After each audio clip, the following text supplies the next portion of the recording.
This video is brought to you by our channel partner Rayboot. Their software allows you to fix a ton of issues on iOS. It'll let you upgrade or downgrade iOS as a whole.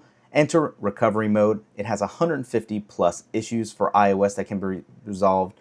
It'll reset your iOS devices, permanently erase data if you need, and a ton of other options if your phone is frozen, if it is stuck in different modes you don't want it to be, if there's excess battery drain, boot loops, it'll take care of it all for you.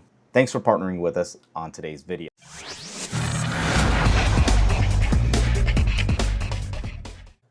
With the iPhone 17 series, Series 11 Apple Watch, and Apple Watch Ultra 3 coming in less than a month, we figured it would be a good time to talk about some of the more recent rumors surrounding the Ultra 3 and the Series 11. As you guys know that follow the channel, we have been using an Apple Watch Ultra for the last 2 years now. As crazy as that is, it has held up pretty well over time. However, we are down to about 90% battery health. It's time for an upgrade. We're still getting a full day's usage out of it. However, that extra 10% loss would be nice to have back. So, having said that, the top features coming, the first one rumored is satellite connectivity. So this will be the Apple Watch Ultra 3 exclusive, I believe, and will be the first Apple Watch to feature this, which will allow wearers to help get any assistance or help as needed when out of range of cell towers and Wi-Fi. It'll mimic the satellite functionality on basically what you get from the 14 series and newer, so it will support off-grid texting as well. With satellite functionality, the Ultra 3 will better compete with satellite wearables like Garmin's, since a lot of people choose between an Apple Watch and a Garmin watch, just depending on what the user might prefer and its user needs.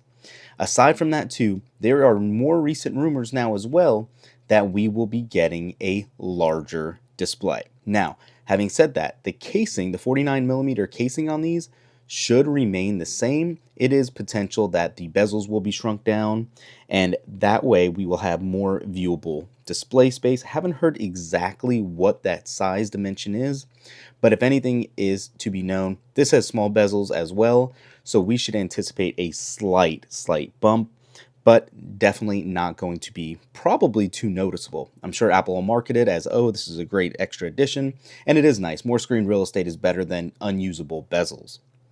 Then aside from that, we should be finally getting 5G on the Apple Watch. This is a first, and it is going to be a different versioning than what you get in your phones. The LTE right now that you have in the Apple Watch will be updated with the new MediaTek RedCap support chip. It's basically a 5G chip designed for wearables. So you don't need standard 5G speeds, but it is still going to be faster than what you were getting with LTE. And then also obviously a faster S11 chip.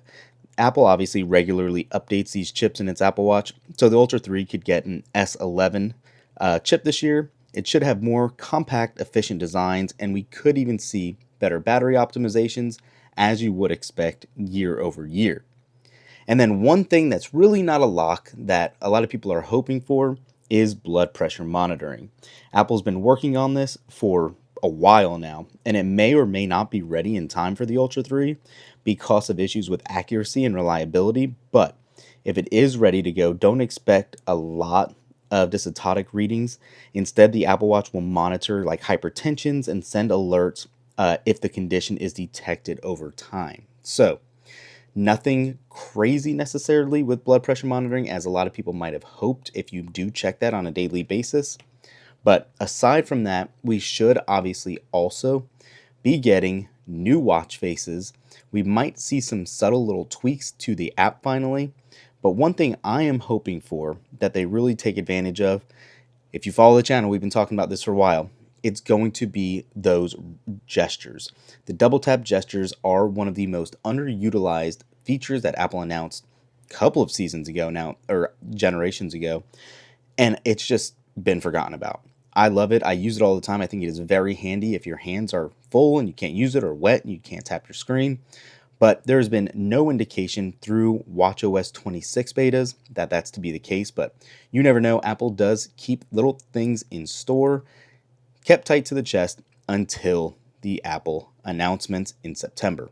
So, really, that is going to be it for this one, guys. Comment down below what you think. Let me know if you're excited or going to be picking up one of the newest Apple Watch series devices next month.